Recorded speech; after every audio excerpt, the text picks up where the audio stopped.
Mr. President, before beginning, I want to express my profound sorrow, sympathy, and condolences to the people of South Carolina and the people of Charleston for the tragedy which occurred last night. To my colleagues, Senator Scott and Senator Graham, and to all the people of South Carolina, these things are very hard to understand, very hard to fathom, and I think I speak for all of our colleagues when I say our heart goes out to the people of South Carolina this morning concerning this unspeakable tragedy. Mr. President, there's been a great deal of discussion this week, and there will be, I'm sure, over the next few days about Pope Francis's comments in his encyclical issued this morning on the issue of climate change and on the issue of preservation of the environment. Some of the reaction has been that the Pope should stay away from science and stick to morality and theology. Mr. President, I'm here this morning to say I believe that's exactly what he is doing. He is sticking to morality and theology, and that's why he's made the statement that he has. I've always viewed this issue in fundamentally an ethical and moral context.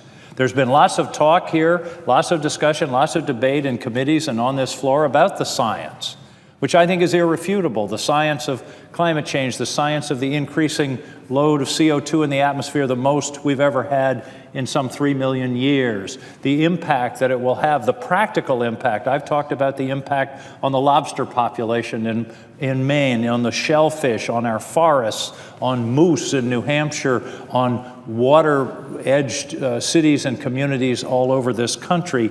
All of those practical and scientific things we've talked about at great length on this floor. I think the only thing I would say is that I'm convinced that the science is irrefutable, that A, something is happening, B, it's detrimental to the future of the country, of the world, and C, we people are largely responsible for it. But fundamentally, this is a moral and ethical issue. It seems to me, it's always occurred to me in two moral and ethical contexts. One is, I don't understand what right several generations of people on this earth have to use up a resource that was created, a finite resource, created over millions of years. It took 3 or 4 million years to create the oil and gas that's underneath our earth. How do we have the right to use it all up in 200 or 300 years?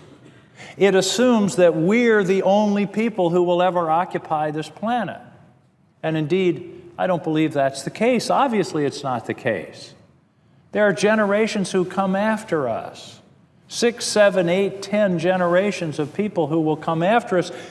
Why do we have the right to use resources that the earth created for all of time? One of the fundamental premises of the Old Testament are, of course, the 10 Commandments. And one of the basic 10 Commandments is, thou shalt not steal. And I believe we are stealing resources from future generations by simply using them up in our lifetimes. That's the moral and ethical issue number one. The second ethical issue is the fundamental ethical and moral principle of stewardship. The first line of the Bible is, in the beginning God created the heavens and the earth. God created the heavens and the earth. We have a responsibility to steward, to take care of the creation that God gave us. There's some very interesting biblical references early in the Bible, in Leviticus, the 3rd chapter of the Bible, the 3rd book of the Bible, about this concept of stewardship. One is, in Leviticus 25, the Lord said to Moses, the land must never be sold on a permanent basis, for the land belongs to me. This is God speaking. The land belongs to me. You are only foreigners and tenant farmers working for me. That's the concept of a long-term stewardship, that we don't own the land. Yeah, we have deeds and we think we own it. We can pass it on to our children. But we don't own the planet. And we have a responsibility to pass that resource on to our children in good shape and not destroy it. Another interesting provision in Leviticus, and I hope it's okay to make notations in the Lord's book, because that's what I did. In Leviticus 25, Moses is told a very interesting thing about how to take care of the land. God talked about a Sabbath for the land, just as talked about a Sabbath for people, a day of rest. For 6 years you may plant your fields and prune your vineyards and harvest your crops, but during the 7th year, the land must have a Sabbath of complete rest. Very interesting. The land must have a Sabbath. It is the Lord's Sabbath. Do not plant your fields or prune your vineyards during that year. And then later on, in chapter 32, in verse 32, God tells Moses what will happen if you don't observe that rule. In other words, if you just keep planting and abusing the land. He said, this is, again, quoting God here in Leviticus 25, your land will become desolate. There's an interesting observation. Your land will become desolate and your cities will lie in ruins. Then at last the land will enjoy its neglected Sabbath years, as it lies desolate while you are in exile in the land of your enemies.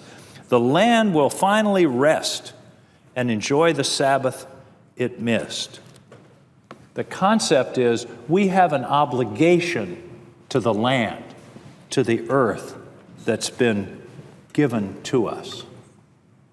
And then you skip all the way from the beginning of the Old Testament to the end of the New Testament to the book of Revelations. And there's a kind of admonition, I think, for all of us in terms of our stewardship of the earth. In Revelations 11:18, the chapter says, your wrath came, and the time for the dead to be judged, and for rewarding your servants, and for destroying the destroyers of the earth. That's something we ought to take very seriously, that the time will come for the destroying of the destroyers of the earth. This is all about morality, theology, and ethics. This is about simply taking care of the asset that the good Lord gave us. Whatever name you give to the good Lord, it's the earth that we have been given. It's the only earth we have. It's the only home we have. And we simply can't destroy it.